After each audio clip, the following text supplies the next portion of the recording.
আর বেঁচে নেই। কিছুক্ষণ আগে সংবাদে এসেছে আসিয়া ইজ নো মোর। আমার মন চাচ্ছে বাংলাদেশের পুরুষদেরকে একটা স্যালিউট দিই। স্যালিউট বাংলাদেশি পুরুষ, তোমাদেরকে অনেক স্যালিউট।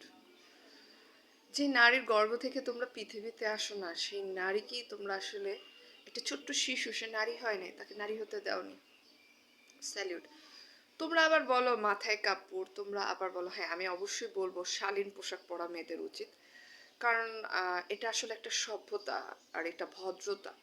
শালীন পোশাক সবার পরা উচিত, পুরুষ মহিলা সবার পরা উচিত, আর স্পেশালি নারীদের পরা উচিত। কিন্তু পোশাকের সাথে এই ধরনের সম্পর্কের কোনো নাই। এই ছোট্ট আসিয়া, ওর মধ্যে কি এমনটা দেখলো তিনটা পুরুষ ঝাঁপায়া পড়লো।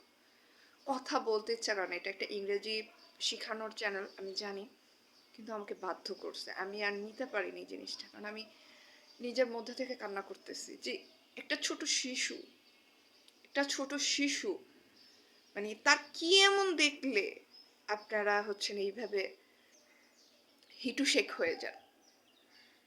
সে তো একটা শিশু মাত্র, তার ওড়না পরেনি, সে কোনো মানে তার কোনো পোশাকেরও তো নেই। তা আপনারা যে বলেন কথায় কথায় পোশাক ঠিক করেন, পোশাক ঠিক করেন, সবার আগে আপনারা নিজেরা নিজেদেরকে ঠিক করেন। আমি যতটুকু জানি ইসলাম সম্পর্কে, ইসলামে পুরুষদের চোখ নিচে রাখতে বলেছে।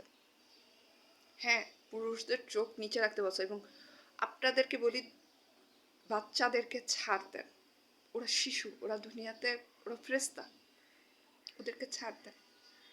স্যালিউট আপনাদেরকে।